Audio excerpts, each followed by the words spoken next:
Yes guys. So take 5 kuri wewe uguruye link bwa mbere, take 5 kuri wewe udahengeshanya bwa subscribe kuri Motivation Plus Media. Ni Fizzo kama kawa kama dawa kuri microphone ariko ni telefone brazi, ni telefone bafanzi bacu bakunzi bacu. Kumbure tuzogura ka microphone mu minsi nimwe abanda mu bikora neza. So inyuma ya kamera ni social boy, social killer, social mix. Sasa imbere ko dutangura ikigani, imbere ko ndatangura kubaha show kwanza cyonda subscribe ngaho nararyohewe nawe miko murabikora bien. So cyonda subscribe ngaho bandanye dushigikira. Hama sasa re today ibintu byamaze gufata izindi ntumbero. Mbuze ko byafashe izindi ntumbero.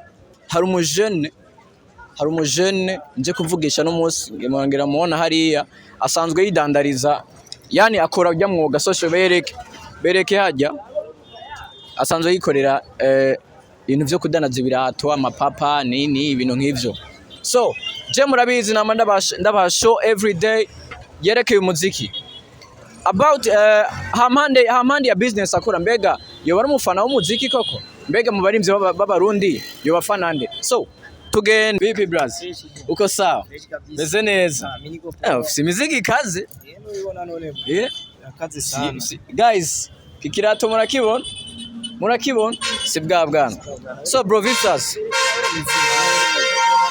imodoka nayo none ga bras angwa ikirato ca mbere kigende kigwanga 150 mille 120 kucho ariko urudandaza nibaza kubona ko rugenda neza. Urudandaza ni fresh man, turashimira Imana yari nkuko. So ndagusabe kwanza uramutse abakunzi ba Motivation Plus Media bari kuradukurikira. Motivation ishasha ni shasha none kari imisoro abantu nyene keshi ya Motivation.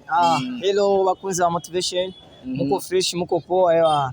Si turashimira Imana nkuko biri kose kabisa. Tugire ko nk'abaje bigisahira wongera ubidonda n'akazina ka kazina kanje ni cedro styliste.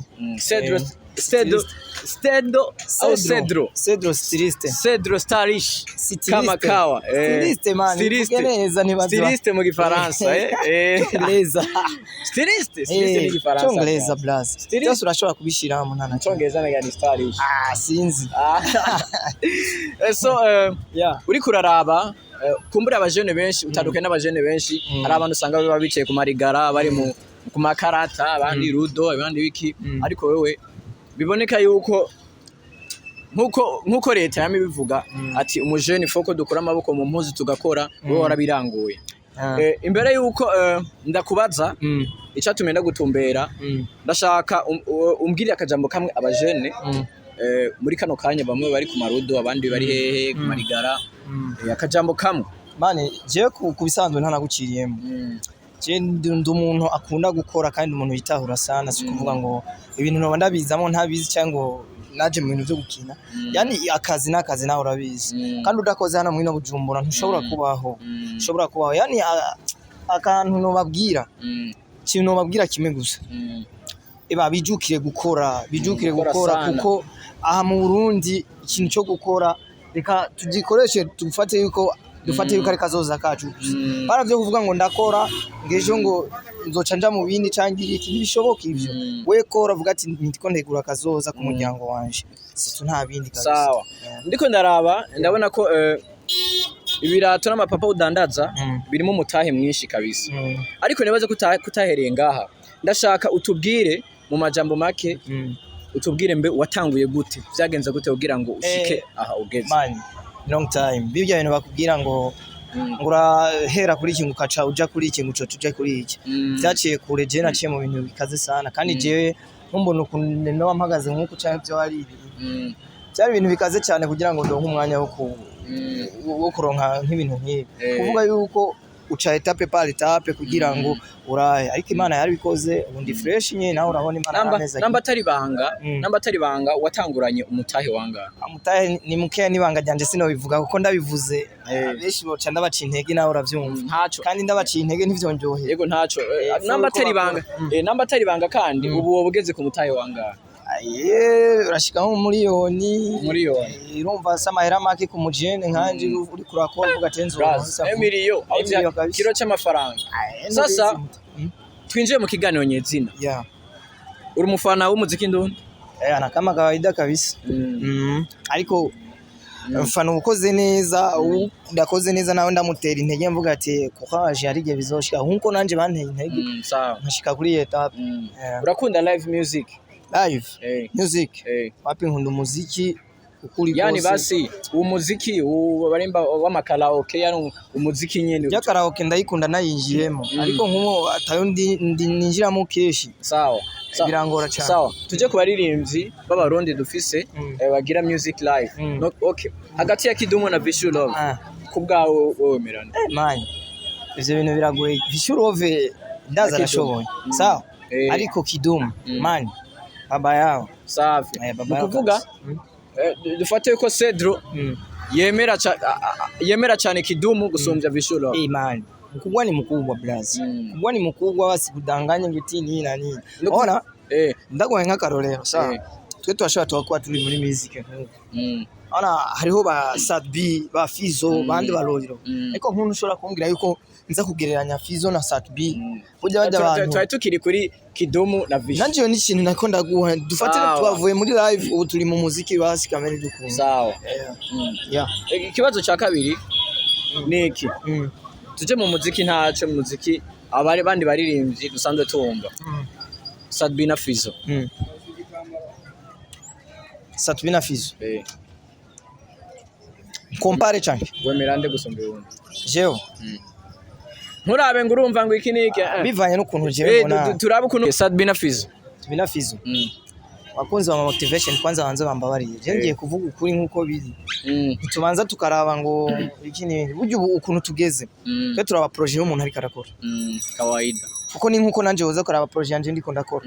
Eshike ntushobora kumbwira yuko jewe ntashobora kugukwiza akantu kakavyuzi mu bintu vy'iwanje.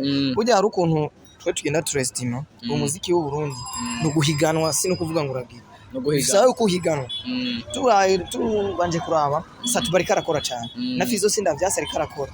Ariko na Fizzo haraja mu biteramo hanze kanaka mugari ndiko je ahantu ndiko na compare. Je gashire gasinemera bajya abantu ngo yagize iki je nemera ibikogwa. Ugiye kuraba YouTube. Afisa kandi kabazo ngomba kubaza. Nkuko bavuze ko uri umufana w'umuziki ndundi. Yego nivyo. Ndashaka ndakwibariza ikibazo kimwe.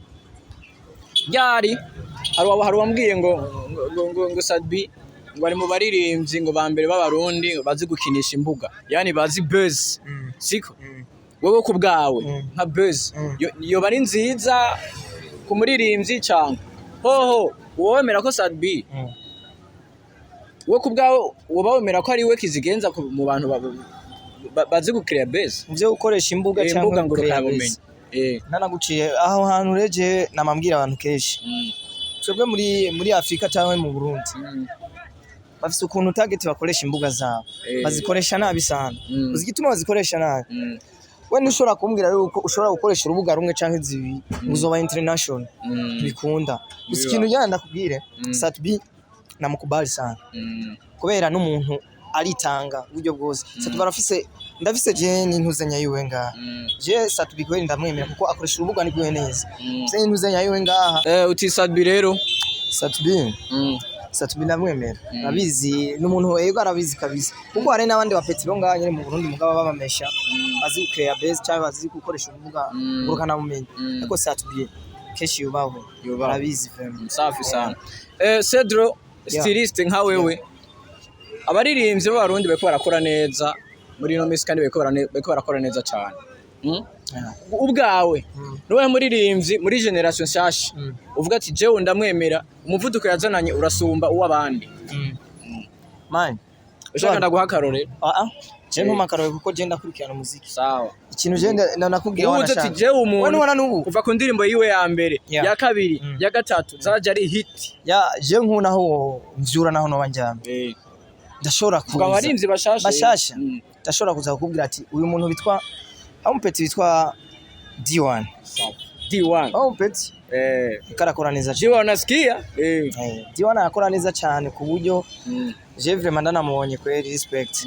Hari undi mu jamaraho gusa nuko keshe no mu diaspora nta bino kamute JN Nation GN nivyo sinzi beshiko bashobora kumutahura JN Nga wewe muri new generation wemera D1 na GN Nation nibo wemera nibo nemera safi sana no kuvuga dufate ko D1 na GN ari wo bayoboye muri new generation bajya abantu ndashobora kubashingira intahe naho mbona gusinga imbuga ngurukamanya menyi zabo canke YouTube bitariko irapandisha views sana nkuko bikenewe ariko ndashobora kwiyumvira yuko ari bo bantu mu muziki w'u Burundi bazoza arantu akizigenza cyane safi sana so imbere ko turangiza ikiganiro cedro styliste ndashaka akajambo kamwe kwa bakunze ko badukurikirana kuri motivation plus media cyo no babwira motivation ikintu kimwe no babwira gusa dukunda ivyacu dukunda ivy'amahanga kandi supportingane dufashanye